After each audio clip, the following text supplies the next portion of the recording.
Just a quick heads up, the Holy Hive Show does contain adult language that may not be suitable for sensitive listeners and children.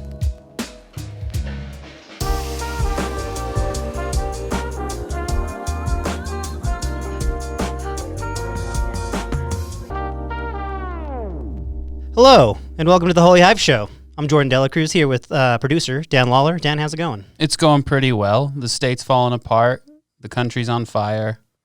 And my fantasy team is undefeated. But, you know, business as usual. Yeah. Par for the course in 2020, the year of our Lord. Let's go. Today on the show, we're going to be discussing and fantasizing about different ways to make the Salt Lake Valley a better place to live. Plus, we're going to go over Utah's current COVID spikes and try to counteract some of the gloom with some good news. But first, let's take a little time to break the ice. Stan, is there anything that you've experienced in the last week that you're excited about? Yeah, I don't know if I would word it exactly like that. So you're not excited about this? Well, I'm excited. I was excited about it. Uh-huh. Now I just want to promote it and let others know that this is a positive tool for change in my life. If you ever find yourself on a Friday night imbibing in far too many drinks, you know, just have a lot of drinks, and then you wake up the next morning and you feel really bad. Yeah. And you might throw up a little. You might do that sort of hangover thing. And I'm here to tell you that the Olympian on 7th East and just below 21st South is the cure for that, I think. Is that Greek food? It's Greek food. Yes. Yeah. But I mean, I just get breakfast food. But it's a good hangover cure. It's great hangover cure. They have that coffee that like almost burns you to even smell it. Yeah. It's like, you know, it tastes like death, but it gives you life. Yeah. Does that make sense? Like it's almost as if it was cooked for 10 minutes too long and it's been on the burner for about 3 days. Yeah. But I mean, I didn't even have their coffee on Saturday. I just got to go. I got some pancakes. They were delicious. I got some bacon, some eggs. And I felt better by like 9 p.m. It was like a little greasy. It was a little greasy. Yeah. I don't know if it's because of the pandemic or if it's because I was getting to go, but they don't have my typical order there, which is the country fried steak skillet that you get, which is, if there's a place with a country fried steak skillet, that's my kind of place. It's like the Village Inn classic. That's my favorite thing at Village Inn. Yeah. That's my favorite thing at the Olympian, and it might be my favorite thing in the world. That's a great hangover cure. Just a nice greasy chicken fried steak skillet. That's right. And so, I mean, that's kind of the thing that really stuck out the most for me. Yeah. I had a couple honorable mentions when I was thinking about like what I really liked the past week. I found my iPod, and I've got a lot to say about that, but I won't. we could break down what an iPod's role is in our society in 2020. It's like having your handheld. Yeah. You know, I get on Spotify and it's just the whole world is at my fingertips. Yeah. So it almost seems smaller. Yeah. Because I just go to the same 3 or 4 artists. Whereas I put my iPod just shuffle all songs. It's just hits. Yeah. It's like, wow, I forgot about this Usher song. Wow. I forgot I had the Glee soundtrack on here. So, a lot of music that you probably haven't listened to in a long time. Exactly. Yeah, so, I think with Spotify, you kind of get the paralysis by analysis type thing where you're just like searching for what to listen to. I think that's exactly right. Yeah. All right. Well, maybe I'll go check out the Olympian, but first I should probably get really, really drunk the night before. Get really, really drunk first, and then the next day. So something that I'm pretty excited about is this new Netflix film that came out this last week. I think it came out last Wednesday. It's called The Devil All the Time. You've heard of this, right? Yes. Did you see the trailer? I did. So when this trailer came out, I was like really excited just because of like the cast. It looked really awesome. The movie The Devil All the Time is a crime thriller set in mid-century West Virginia. Covers the lives of 2 generations of Southern American citizens as brutality and trauma shape their lives. The movie stars Tom Holland of Spider-Man fame and Robert Pattinson, who I've just started to refer to both of them around my apartment as Tommy Tights and Patty Cakes. I love it. Because I'm a big fan of both of them. But the film is kind of bespectacled with brilliant actors like Bill Skarsgård, Sebastian Stan, Riley Keough, Jason Clarke, Mia Wasikowska, Liza Scanlon. It's just stacked full of people, Jinx. And all of them deliver like incredible performances. And when I saw the trailer for this, I was excited just, because of the cast, and I like a crime thriller movie. Kind of felt like who doesn't? Yeah, like a Jeremy Saulnier type, like Green Room type movie. Yeah.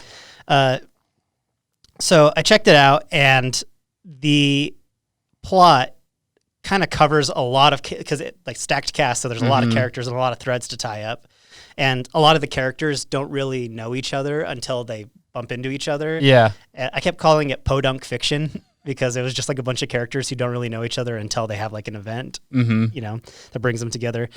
And after watching it, holy shit, that movie's dark. Really? Yeah, it's like it's extremely dark, extremely brutal. Take a shower after it? Yeah. Okay. The themes are kind of like between like war, religious sacrifice, sexual dysfunction. It sounds right up my alley, honestly. Hatred and revenge. And a lot of the scenes are like really hard to get through, and the characters are all pretty much unlikable because of the subject matter. But even Tommy Tights, I find him so likable. Yeah. And that's the thing. I was like, when I saw, because Tom Holland's like the perfect Peter Parker, right? Yeah. But it's not like a far cry from probably who he is in real life, just because he's like, a young adult. Yeah. And probably a really charismatic guy. And so seeing him in like a Netflix rom-com would probably be just kind of right down the middle. Yes. Yeah. So it's cool to see him play like this violent character with anger issues. And dude, like I gotta say, he brought it. That's cool. And that's what kind of sparked my curiosity in this movie. Was like, I just want to see how Tom Holland will do. Yeah. And he delivered. And I can kind of see him like shaping a career that's kind of like a modern Paul Newman, where he's like kind of this handsome, charming guy. Oh yeah. Who always plays like these kind of dysfunctional, fucked up characters. Really into marinara sauce. Yeah. Yeah, he's gonna have his own salad dressing company. I love it. If he really continues down that path. And then Robert Pattinson. Like, what else do you need to say? I think a lot of people are still sleeping on Robert Pattinson. People that probably just don't take him seriously because of how he launched his career. But if you're like worried about him playing Batman or anything like that, I'm almost afraid that Batman's going to restrict him too much. Like the Bruce Wayne character is just kind of a little sullen and stuff like that. Dude, him in this movie is like, the scenes are dark, but you're trying not to laugh because of like how hard he's going for it. Like his voice doesn't even sound like him. I have seen a clip of him talking. Yeah, dude. And it's ridiculous, but it also like fits just like perfect with that character. Yeah. And so you're like just trying to keep yourself in the movie and not just laugh at this thing that he's doing. And it does kind of, his performance is kind of like this line between like, I don't know if I hate this or if I'm addicted to it, because I couldn't stop thinking about it. It's just, it was awesome. But that's why I like Robert Pattinson, because he just goes for it. I'd rather him just like go for it instead of like just being, kind of bland and playing it safe every single time. I feel like Tom Hardy is kind of like someone who tries to go for it, but ends up doing the same thing. He just muffles his voice and talks weird and is hard to understand in every movie. That's his like typecast. Yeah. Hey, we need a character that you can't really understand, but he needs to be kind of like weirdly sexy. Yeah. Oh, Tom Hardy. Yeah. And so like, I think this movie really kind of like shines on its performances. Bill Skarsgård, I think, is like kind of the low key winner. Yeah, he's like way good in this. And which Skarsgård is that? I'm sorry, he's the one he played Pennywise in It. Okay, yeah, he's that. Okay, I think the youngest Skarsgård that's currently an actor. I like the other Skarsgård the most, Alexander not the dad. Skarsgård? Yeah, Alexander. I think he is incredible, but yeah. I think is Riley Keough on like a fast track to work with all the Skarsgårds? Is she going to be the first? Oh yeah, I know that she had worked with Alexander in the past. Yeah, maybe. Although I don't think they share any scenes together. Oh, all right. Yeah, but Bill Skarsgård was another one who I was kind of curious about. It seems like he always kind of gets put in these villainous roles just because he's got like that face. He's got an evil look to him. Yeah, he's got kind of an evil like Scandinavian look to him, and he did great in It. Yeah. But yeah, in this one he's like just kind of this PTSD riddled war vet. Who kind of teeters between like chaotic, angry, and boyish. Yeah. But I thought he was incredible, and I'm really excited to see what else he does. So like, if you like these kind of crime thrillers, I would say check it out just for the performances. Honestly, the plot is just a little tangly and drags on maybe a little long. It's almost 2.5 hour long movie. Oh wow. But you like every scene's enjoyable just because everyone's bringing it. But if you're kind of not into the whole violence, and it kind of explores how religion can be a safe haven for really corrupt people. And if that kind of thing, it kind of freaks you out a little bit, then maybe you shouldn't check it out. But I think it's worth checking. It's on Netflix. It's free. Just check it out. It's free. Yeah. I thought it was really good. So that's The Devil All the Time right now on Netflix. All right. So time for a brand new segment. As we make our way through the pandemic, we thought it might be good to have a short weekly check-in with Utah's COVID-19 numbers and the outlook for normalcy for our state. Yeah. So here with the COVID Corner update, Dan. Yes. Dan, is Utah down with the sickness? Utah is incredibly down with the sickness and up with the COVID cases. What's going on? Well, all right. So Utah's numbers have spiked in the last 1 to 1.5 weeks, setting new highs for the state in consecutive days. We're seeing regular 4-digit number days now. Today, Monday, September 21st, we did go back down to around 600. That's very strange to me. Utah County is making up around 40% of the new caseload in terms of the cases, despite having only 20% of the state's population. Utah County is currently trying to problem solve this issue, and they're offering everything from food coupons to a mask mandate. Just if I could really quickly just quote a tweet from Ben Winslow, who is a great reporter for Fox 13. You can follow him on Twitter at Ben Winslow. Mayor Brunts wants to, quote unquote, run a positive campaign that maybe offers $10 takeout coupons for students who maybe don't attend party or wear masks. I think you'd start to see a change in behavior instead of beating them over the head. So pizza parties for everybody who behaves, I guess. That's how Utah County's handling it? Yeah, Utah County's handling it like a fucking third grade teacher. Let's see. Utah County Sheriff in this same commission meeting says that he wouldn't have his deputies enforcing a mask mandate, citing it as a health issue and not a law enforcement issue.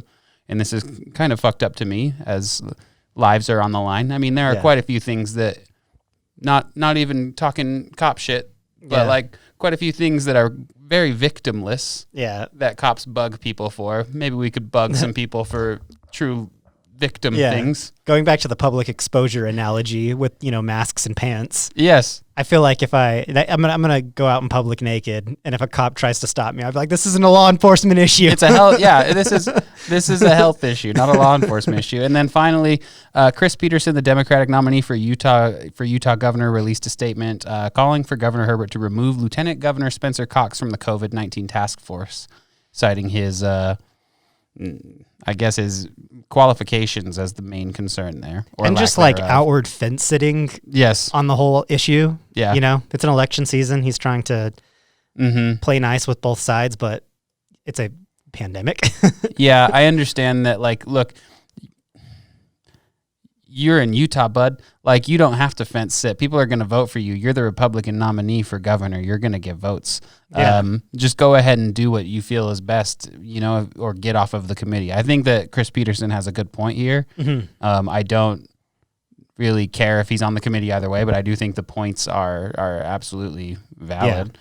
But I just wanted to do a little COVID corner instead of making it a super active part of the show. We'll just try and get it out of the way at the beginning. Yeah, for sure, because it's going to come up in one way or another every week. Yeah, I think so too. And I think, to just add to the things that you said, I think our local leaders' lack of action is kind of getting baffling. Yeah. To the point of where I think as we get closer to election, I honestly wouldn't be surprised if one of the leaders came out and was like, they just went all in and they were like, you know what? Contracting COVID is a constitutional right. Yeah. If that's the way you want to live your life, this is America.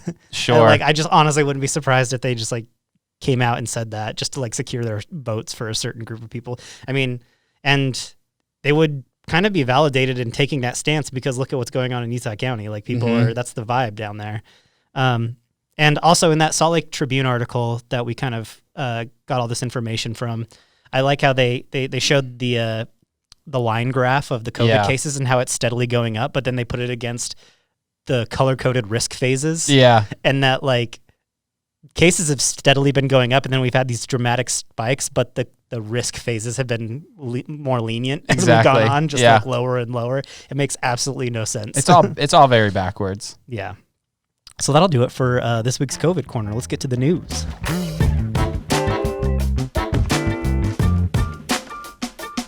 According to the American Community Survey, the census puts Utah at number 3 in the U.S. for same-sex marriages and number 1 in the U.S. for opposite-sex marriages. This comes shortly after the U.S. Census Bureau changed the way it asks citizens about their marriage in their households, shedding more light on how couples of all orientations live together. So basically, out of all people, all couples living together in the same house, we're number 1 in the country for those couples being married, and number 3 in the country for all gay couples being married. Other interesting facts about Utah marriage: out of Utahns, 1.02 million. So I guess that would be, what is 1.02 million? Is that 1,020,000? Yeah. Yeah, 1,020,000 households. A little of over 8,400 of them belong to gay couples, which only accounts for 0.8 of the households, but that still ranks 17th in the U.S. for gay households.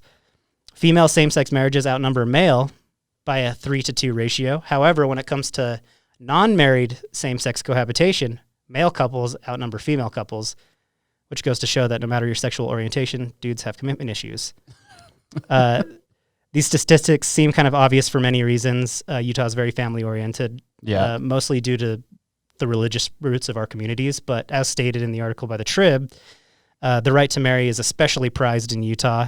And even if someone is gay, the culture they live in promotes family and commitment to your family. So that kind of right to marry is very prized among our citizens. Yeah, that's why I wasn't too surprised by it. It's just, you know, the family-oriented nature of where we live.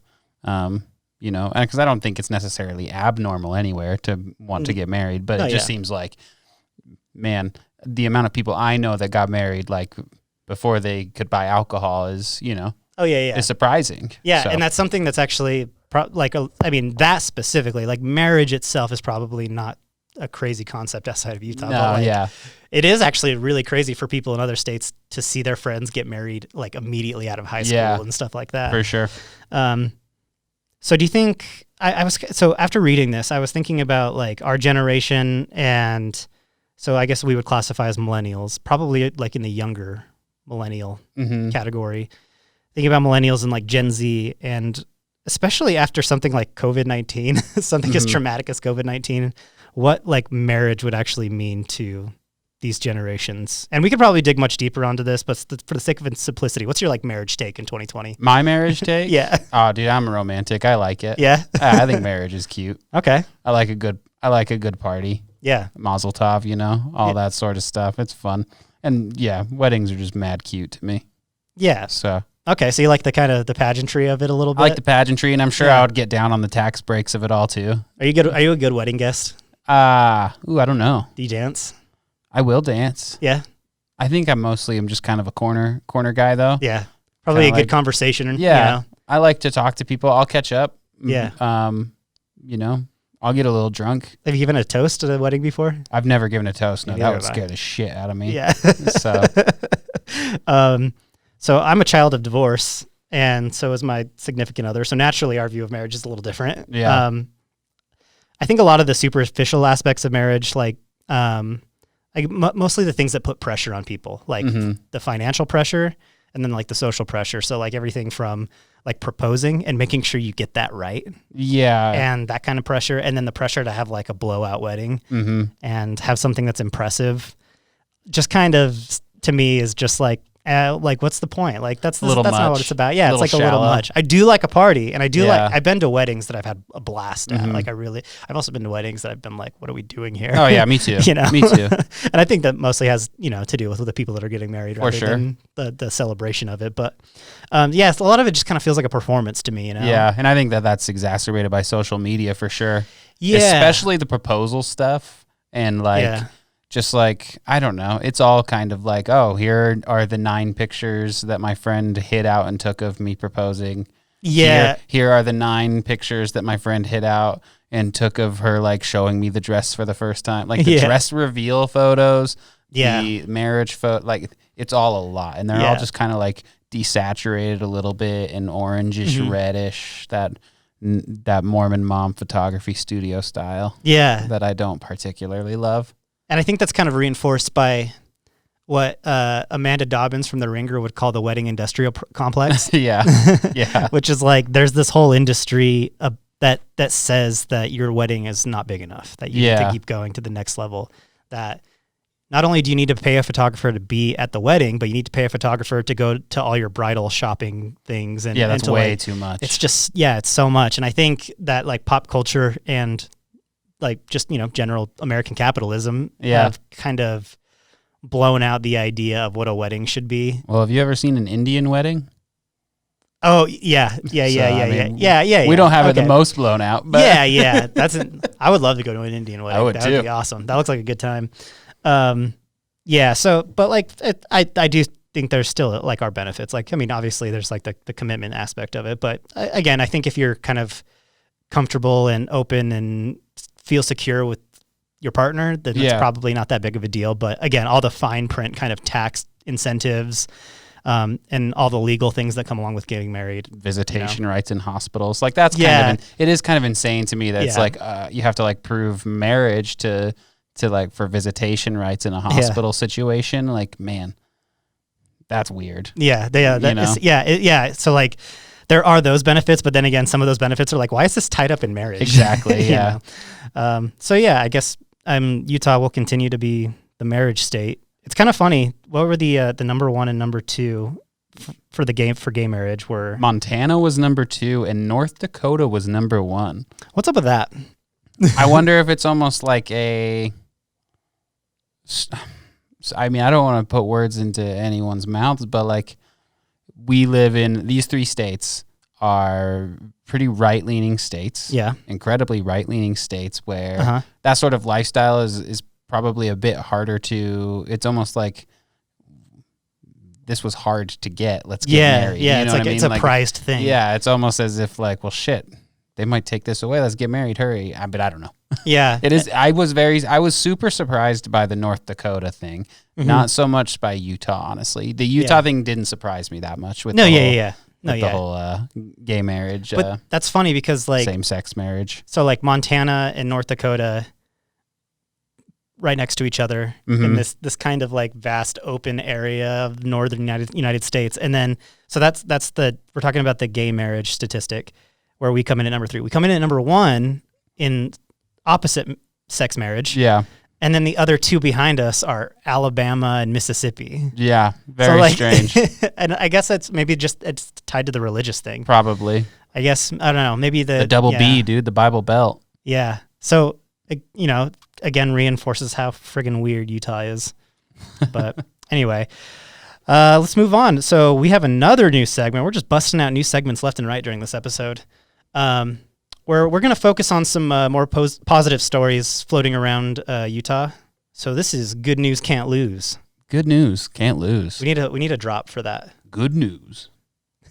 Can't lose. You could just improvise a drop every time. We don't need to make a music thing out of it or anything.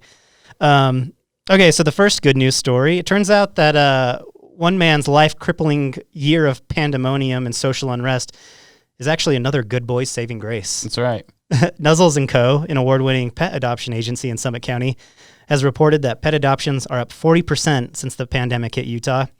Executive Director Lindsay Ortega gave a statement to Deseret News saying, "We're not thankful for the pandemic. We hate to see anyone suffer, but we're so grateful that the community has opened their arms and their hearts and their homes to animals in need.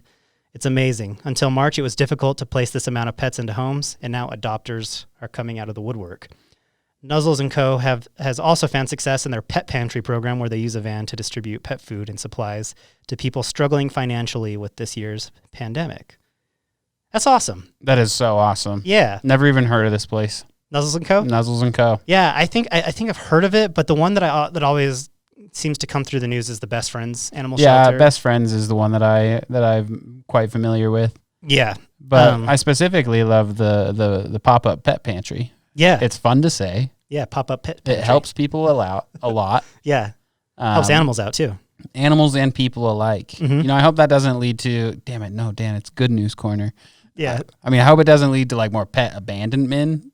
Pet abandonment, but That's fantastic. We're gonna stick with the good today. Everybody needs something to cuddle up on, you know. If I did not have a little soldier cat next to me named Luffy when I was working, like every once in a while, you just gotta pick that little furry boy up and give him a hug, you know.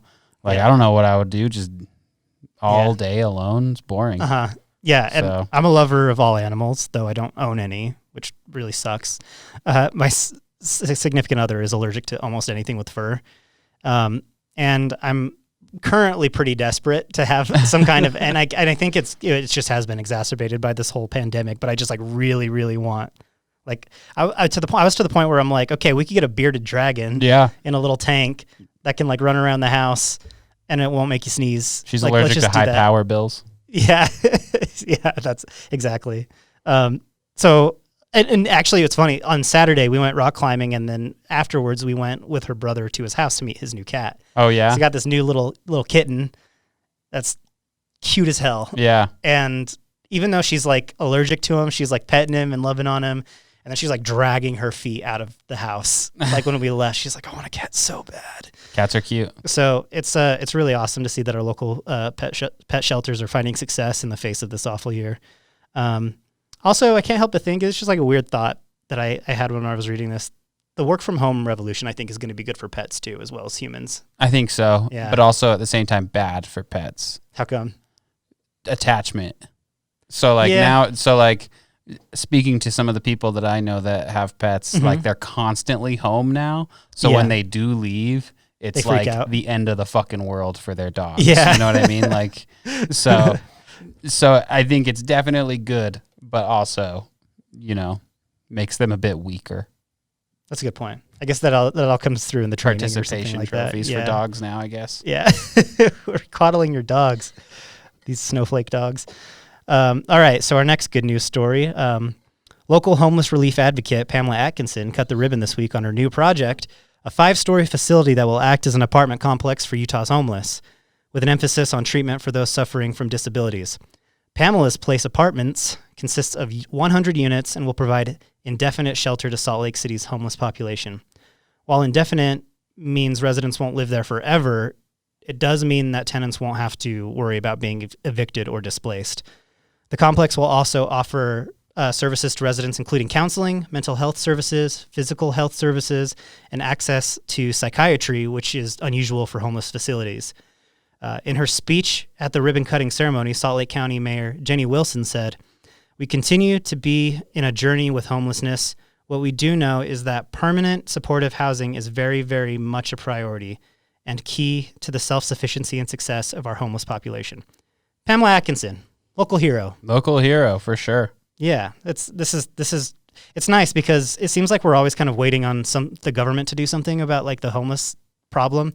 Every time, if it seems like that's the key talking, and I remember this with Biskupski too when she was the mayor of Salt Lake. Whenever she'd post something on Twitter that was like positive, and now Aaron Mendenhall, anytime something positive gets posted, someone will say, "What about our homeless?" You know, and they're like putting it, but like Pamela Atkinson, someone who's just stepping up, making things happen. For sure. I really appreciate it.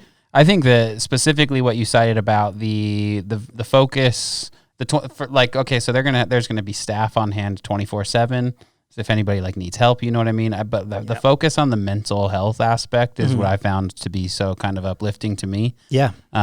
Because I think that's often what is most unaddressed in, you know, when we're discussing these sort of issues. For sure. Is just like, you know, a complete lack of compassion for what someone might be going through mentally. Yeah, it's always like they're just lazy. Yeah, or something else that's, you know, also problematic. But, you know, it's just, it also comes with, they're just going to have on the first floor, the whole first floor is just like a clinic run by the Sacred Circle Healthcare, which is owned and operated by the Confederated Tribes of the Goshute Reservation. Oh, wow. Yeah, so it seems to be all around like a pretty great thing. And I know that they're breaking ground on another facility in the middle of October, so just in like 3 weeks here. That's awesome. They're going to be breaking ground on another facility. I mean, it's truly a stain on Salt Lake City, I think.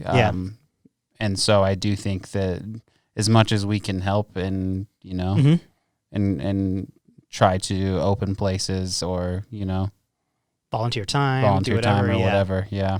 And I think it said in the article that the project was mostly publicly funded, which again goes to show you don't need government agencies to solve everyone's problem. If you have people who work really hard, raise awareness. Zion's Bank was a big one, and then there was a couple other companies that I am failing to remember right now. Yeah, and you can align yourself with the right organizations. Like you can really, really make a difference. Yeah. And yeah, like you said, that focus on mental health, I think, is going to be huge because it doesn't seem like that's something that happens. It seems like most shelters are just like 3 hots and a cot. Yeah. And you can sign in, and then a lot of the times, like, you have to leave during the day and stuff like that.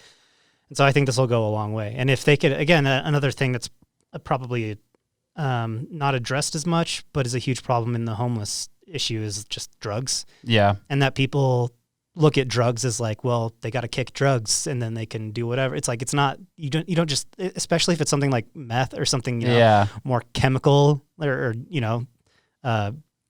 just like harder drugs. Like you don't just kick it. Yeah. Like it's part of your genetic makeup now, or your DNA, and you have to change your whole life and change your habits and everything like that. And then, so like having a facility like that can, facilitate someone getting off drugs would be a lot better than just, Those are the people that need 4 Diet Cokes to start their day. I know. People that are like, just kick meth. Yeah, just kick meth. So. Yeah. That's actually a really good point. All right, that's going to do it for today's episode of Good News Can't Lose. Good news can't lose. All right, our last story, which ties into our feature. As the Utah State Prison in Draper prepares for its relocation, the 700-acre piece of land that it will vacate is now a hot topic of discussion for Utah developers.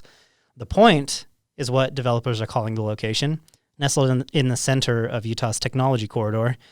State Representative Lowry Snow of St. George commented, "There's nothing like this in the country in terms of an opportunity going forward, and maybe in the world." It's a little dramatic. I think it's a little dramatic too. Yeah, I saw another video where Spencer Cox said the same thing. He was like, "This is nothing like this has ever been done in the world." This very flat piece of land, there's nothing like it anywhere. Yeah, I think they're just excited because like there's this undeveloped piece of land in the middle of like, well, because it's funny because when this prison was constructed. We didn't have the urban sprawl that we did. No, yeah. And so it was 1951 or something like that. So yeah, Draper could have been considered out in the sticks. Exactly. And now it's like where our IKEA is.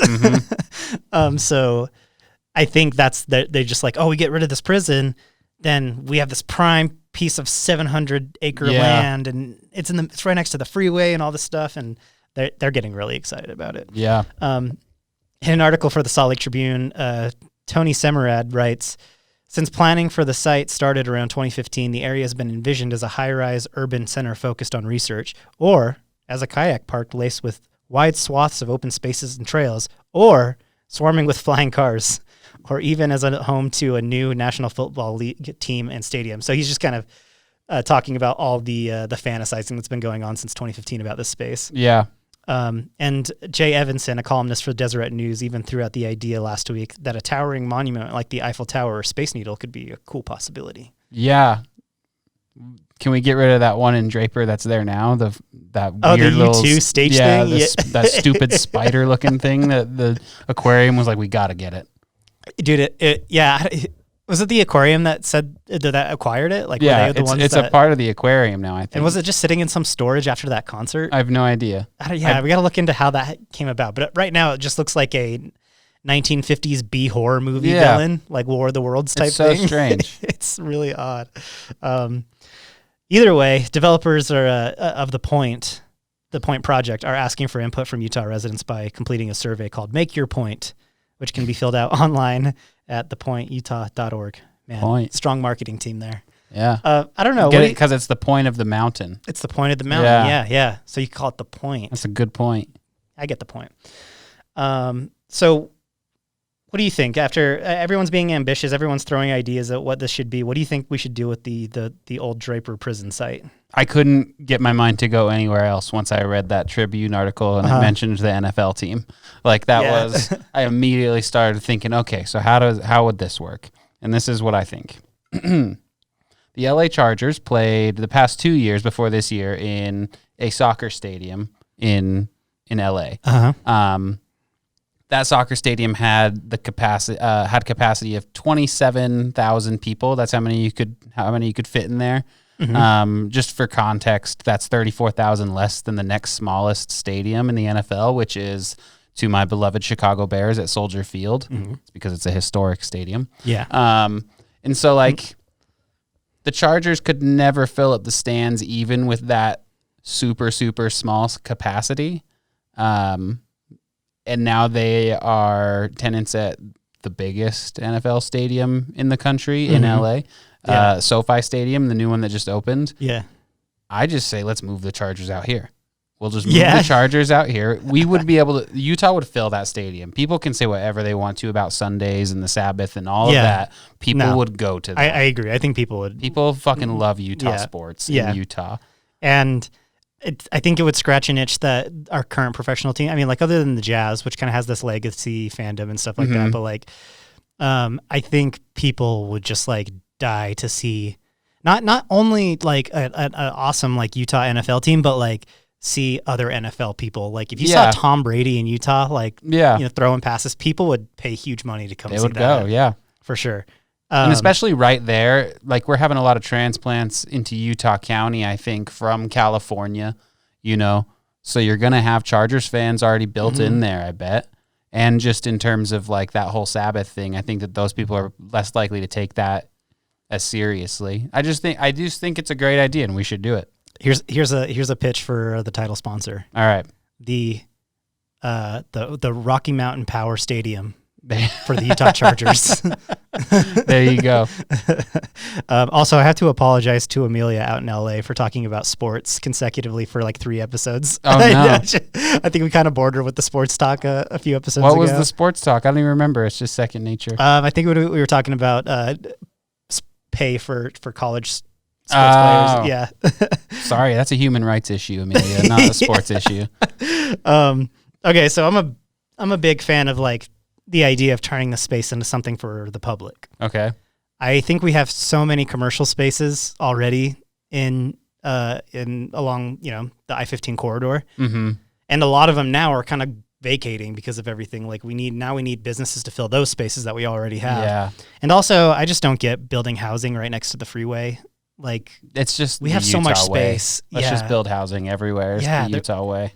We have so much space, and if we have a space that's really accessible and really big, like I think some type of like mega park would be awesome. So I looked this up. Central Park is 843 acres. Okay. So a little bit larger than this 700 acre plot of land. But Central Park has commercial benefits to it too. I believe there's a zoo in Central Park. Okay. I think that's right. Yeah, there's different things that you can do in Central Park, but for the most part, most of the space is open to the public, and it's an icon of the city. And so like having a place like that, I liked the idea that mentioned in this trip about like having like, and we've talked about this with the salt flats. It's like, we need a lazy river to the public, What if we had a man-made river? Maybe it could somehow be connected to the river systems of Utah in some way. But if we had a public river that you could go tube at, that's just on a flat piece of like Draper land, it'd be kind of cool.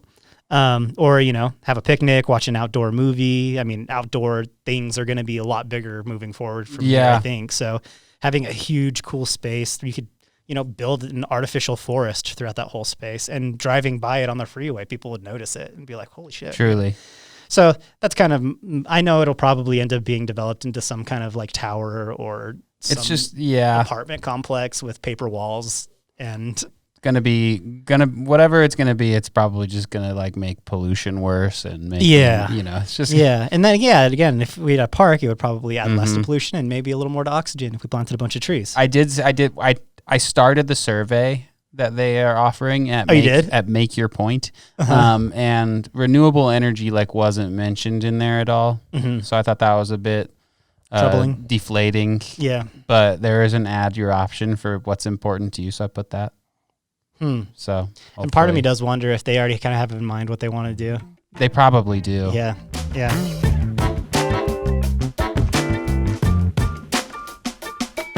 So kind of playing off of the whole Draper Prison development story, we wanted to take a look at some different ways that maybe we could improve Salt Lake City. We want to flex our ambition and try to imagine some ways that we could develop better public spaces in Utah.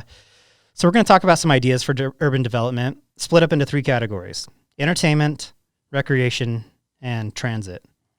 So let's start with entertainment. So what do you think would be a good entertainment buff for Utah? Well, I mean, I just laid it out. Are you going back to the Charger Stadium?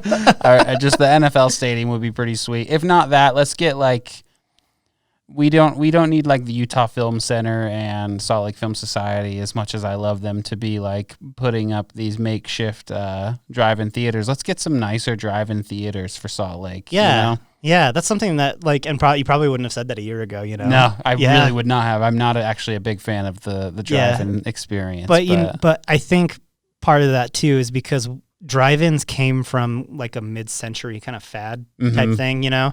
And the way that they were built were probably fine before we had, you know, cell phones and 12K projectors and stuff like that. And, you know, you would either roll up and I think before you tuned your radio, because at the drive-in that I grew up going to, you tuned your radio to a specific frequency and you got the movie. But I think before that, they literally had speaker boxes that you hooked onto your car, that you park next to and hook onto your car. And so it's all just like this very old school technology. Yes. I feel like we could make drive-thrus work again if we just beefed them up, making the screen quality good, making the sound quality good. Like we could actually make them really cool. So yeah, I agree. That would be really cool. The thing that I think, as far as entertainment goes, it seems like a lot of big cities have these really good entertainment districts where there's these small blocks of the city that are just like restaurants and bars and venues and that type of setup makes things really accessible. You can bounce around and just like acts as like a gathering spot for the community. And I think that's something that Salt Lake City's kind of missing. And I think the Gateway's trying to do that right now. I think you're right. Yeah. And I really appreciate their efforts to do that. But like, I don't know if the Gateway is like the right spot to do it. I think like that whole facility is still a little more geared towards retail. Yeah. That it doesn't, you know, quite work. Like what's the street in Denver? 16th Street? 16th Street. Yeah. It's like, that's like an example of play, like the gas lamp district in San Diego, like just these really nice epicenters for like entertainment and stuff. And like theoretically the Gateway would be the perfect spot because you have the depot and you have Wise Guys. So you got 2 venues that serve. You got Vivint, and then you've got like just the freeways right there. So like it's easy access. Yeah. So I agree with you. It, like in theory it would be nice, but like kind of the infrastructure is leaves you a bit wanting. Yeah. And I think if we could somehow crack the code on an entertainment district, that would be like, and again, we could buff up the theaters and stuff like that. And maybe, you know, it'd be really cool to get like a local independent film company like the Utah Film Center, or, cause I think the Utah Film Center mostly like stages their screenings in other theaters, like Rose Wagner. I think they do a lot of their stuff out of. Salt Lake Film Society owns a theater. But again, it's like this little kind of this small theater at the bottom of this skyscraper. Exactly. Yeah. And so if like one of those kind of indie film organizations could have like this dope theater, like if Utah Film Center could open up their own Alamo Draft House or something like that would be super dope. But, and I've always said like State Street would be a good place for that. If let's just get an Alamo Draft House. Yeah. Maybe we should just get an Alamo Draft House. That'd be really dope. Yeah, maybe that's what I'm gonna sum it up as. That's my buff for entertainment. Just get an Alamo Draft House. Those things are the shit. Okay, recreation. So for recreation, I really like I was watching a show called Travel Man. It's with Richard Ayoade. I don't know if you know who Richard Ayoade is. Yeah, he's from like the It Crowd. Yeah. Yeah, so it's a hilarious show. He just travels to places and he's kind of a curmudgeon, so like that's funny. But he goes to Seville, Spain, with Rob Delaney in one episode, and they tour this like wooden structure basically that is like lifted above the city, and you can just walk on it. You can ride your bike up there. Like, I want something like that just in the downtown area. Yeah. Just give me like a lifted structure of sorts, almost as like how like New York and Chicago have like their subways come out from under the ground and they go up above the city. Give me something like that for biking and for walking, you know, just because that just seems so fun. Yeah. You know, you can have little pop-up shops up there. It's just like a skywalk. Little shoe shine. Yeah. Shiny shoes. Shiny shoes. So maybe something that like just like from like Liberty Park to like downtown. Yeah. And, you know, is it that big in Spain? No, it's not that big. But like I think even if it went from like, if it like went along like 3rd South Main Street, a little bit of State Street, just kind of like this area where you could just kind of walk around the city. Like you almost have that sort of thing crossing the street at City Creek. Mm-hmm. Like if that existed longer than just crossing the street, that would be so sweet in my mind. Yeah. And I actually, they're in Minneapolis. Mm-hmm. And if I fudge the specifics about how this works, then I'm sorry. But when I was there with someone who grew up in Minnesota. And they were telling me as we were walking downtown that a lot of the buildings around downtown and underground have tunnels. Because of how cold it gets? Because of how cold it gets. So there's a lot of skyways and there's a lot of underground tunnels connecting places so you can go from place to place without ever having to go outside. That's great for a place with terrible air and cold weather. Yeah, that's actually perfect. So yeah, maybe some kind of skyway. We would definitely benefit from that. So for my recreation pitch, winter sports is huge. Yeah. But I think it's a little more geared towards either like hardcore enthusiasts or like the elite. You know, like going skiing for a day is enormously expensive. Yeah. Yeah. And the amount of hours that I'd have to like work and slave over like chore. I mean, when you think back on your chores, it's not that hard. Like you do them regularly now, but like to me, it took like a whole like if I got a snowboarding pass, even if I was snowboarding during that winter, I had to start working to get my snowboarding pass for the next year just to afford it. Like it was insanely expensive. And that was like this with the student discounts and stuff. So I'd love to see some more like winter sports parks here that are a lot more accessible to people who don't subscribe to like skiing or snowboarding culture. Yes. On a yearly basis, because like winter is actually like one of the most awesome times to be outside. And it's like Utah's a great state for that. But if you live in the city, it's kind of gross and discouraging to go outside. Yeah. You know, during the winter because you're just like slushy roads and stuff like that. So more accessibility for like winter activities. And it doesn't even have to be like a ski resort that's free or anything like that. Like, you know, just like a park that kind of embraces winter in a specific way. Snowshoeing. What is it? Icetown, like from Parks and Rec. Icetown. Icetown. Ice Clown. Icetown. Reese's Ice Clown. Yeah, you should remember the headline from that. Yeah, so something like that. Okay, this one I think probably maybe the most important. Access and transit. Mine is very not important. I mean, it's important, but like it seems very small. Yeah. I want more bridge crosswalks. Okay. You know, you'll have just like any given street, just give me like 15 feet of elevation to cross the street. Don't have to wait for the light. But more than anything, on 7th East, I wait 5 minutes to cross the street to get to Whole Foods by Trolley Square. And then while I'm doing that, I also have to like dodge cars that are about to smash into me because because those lights are so short-lived that everyone's so eager to turn as quick as they can. Yeah. So I got people like just constantly like almost hitting me. On Saturday, I went and picked up some ramen. On my way home, I watched this girl almost get hit crossing at 7th by Liberty Park. So like, just give me some more, elevated. Either that or like at the stoplight, like put another visual reminder to not just like speed through your turn. Yeah. Because it's pretty crazy out there on 7th East. For sure. Specifically. And even with like the bike lanes, like they say Utah is like Salt Lake City is an extremely bike friendly city. Like you kind of see that with bikers too. Like bikers want to make lights just as much as like anyone else. And sometimes that leads to accidents. Yeah. And I agree. That kind of ties in with your elevated walkways too. Yeah, I was really lazy on this list. I reused the chargers and I reused the elevated walkways. But I think it's a good idea. I think, it's funny because you mentioned Trolley Square, like getting across 7th East to Trolley Square, you do have to use the road, but to get from the Trolley Square parking lot to Trolley Square, they actually have an elevated walkway. Yeah. Yeah, so like more things like that would be, I think, really awesome. And you do kind of see that along like Bangerter. Like there's no way that you could have a crosswalk on Bangerter. Like that's insane. But yeah, I agree. Some more kind of bridgeways. Yeah. And it seems like something that they could pop up a little pretty easy. But also, I think pretty easily, yes. Yeah, it seems like every year the city's growing so fast that they have to expand, like just focus on expanding roads every year. Mm-hmm. But yeah, I think that's a great idea. So for my transit thing, it's not necessarily like a new idea or invention. It's kind of just like bettering what we have so far. So I think because of like the inversion problems that we have, the number one thing that we always get told every year is make sure you carpool. Don't drive today.